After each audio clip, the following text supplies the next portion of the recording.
I think we just fire straight into it. I'm excited about the season. I really think it's going to be an absolute fucking cracker. I really, really do. Um, yeah, let's just fire straight into it.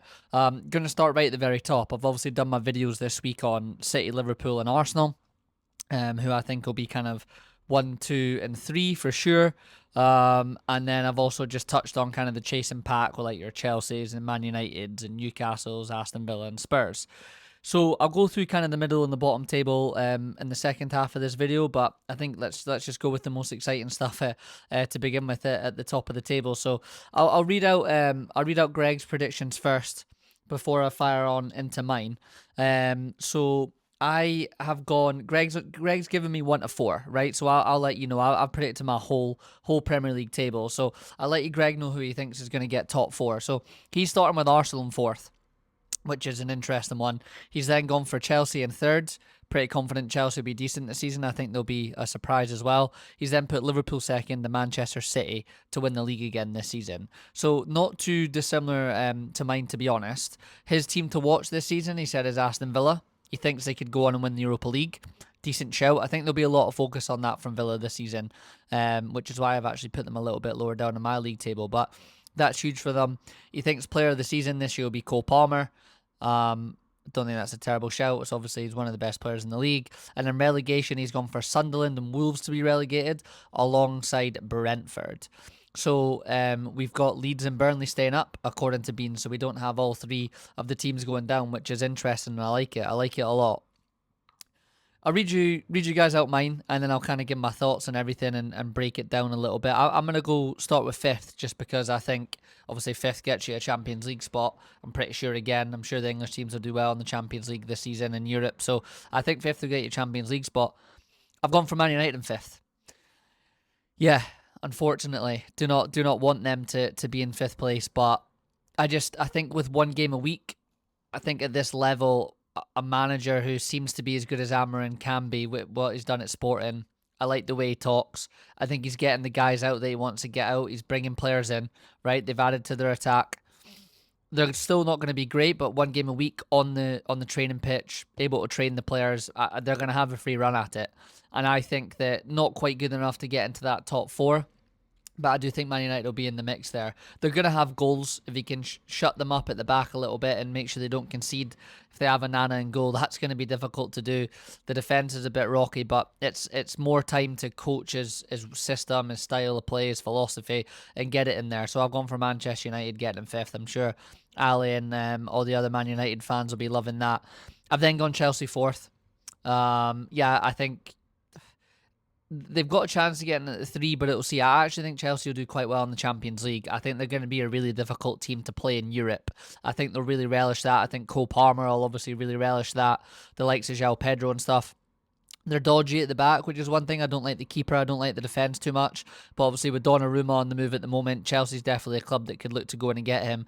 If I was Chelsea, I would go and get him. Look, I think Donnarumma makes a few decent errors, but he's got qualities to be an absolute high level goalkeeper, obviously. And I think if Chelsea want to splash the cash and they want to go get him, or Manchester United for that matter, that could be a real game changer for both their seasons if they have that level of goalkeeper in there. So I think watch out for Chelsea in Europe as well.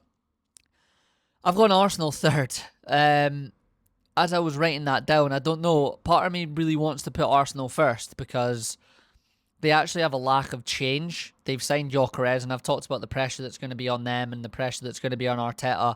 And if they go through a bad run, does he get through it?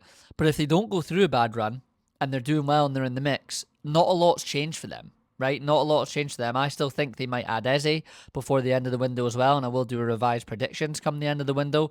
So yeah, I the least changed out of City, Liverpool, and Arsenal is them, and that, as we seen with Liverpool last season, that sometimes can be an absolutely great strength. And Gyökeres is going to get the chances. He is going to get the chances. Like Arsenal aren't going to be, a full-on defensive team. Even when they have the ball, they still go forwards and they attack. But yeah, I think. But part of me thinks this could be Arteta's year to do it. And again, I hate to say that, unfortunately, because they're fucking annoying. I'm sure LT, if you listen to this, mate, you'll enjoy that, and any other Arsenal fans. very annoying last season and the way that they act sometimes. But I don't know. There's a slight part of me that thinks Arsenal, but I have put them for third. I might come back in my revised predictions once the transfer window shuts and switch them around. But Arsenal third. I've gone Liverpool second, probably just because I don't want to put Liverpool first and it'd be wrong. But nah, to be quite honest with you, I just think there's a lot of change at Liverpool, both on the pitch and off the pitch. And I know Arne Slot has been good at that. And that's what he did at Feyenoord, and he was used to that, and he was able to make it work. It's a different league, it's a different level, there's a different pressure on you. So I just think there might be a little bit too much of change there for Liverpool. I, however, do think that they need to get the balance right as well defensively. He's gone very attacking with like Kerkez and Frimpong as the wing backs.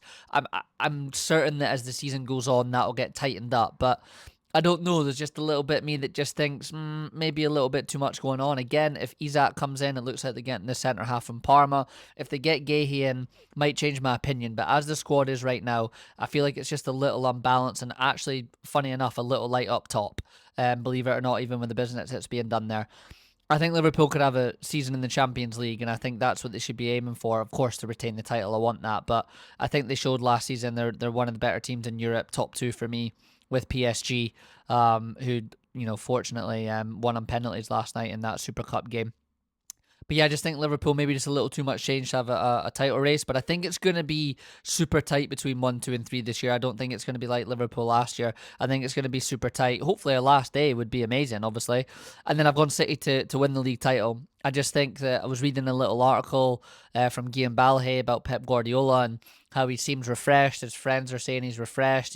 He's got his energy back. We know those personal issues he went through last season, just a dip in everything, players injured and everything like that. He's brought in Pep Linders, who, as I've said before, is going to bring energy and intensity and youth and new ideas, and probably allow Pep to step back from the training pitch a little bit as well and kind of take on a bit of a different role. So yeah, I just think the defense is a bit isn't great. I think Ait-Nouri is a really good signing. I think he'll add to them going forwards, but they've still got like Mateus Nunes at the back. Ederson's, a bit dodgy. There's obviously talks of them maybe getting Donnarumma again, a good goalkeeper, great with his feet, but I do think he's got problems in him. So City's weakness there is the defence, and it looks like Rodri's obviously not going to be fit. Rodri's really not going to be fit until we approach kind of October, November, Christmas time, is he, right? So, but Reinders is meant to be a really good centre mid. I'm excited to watch him play. But yeah, just maybe Pep, with the fresh ideas in there, might have enough energy to get them over the line. But again, as I'm talking, I'm kind of leaning a little bit more towards Arsenal. But I'm going to stick with that. I'm going to stick with United 5, Chelsea 4, Arsenal 3, Liverpool 2, and Manchester City 1. That's what I'm going with, City to retain the title.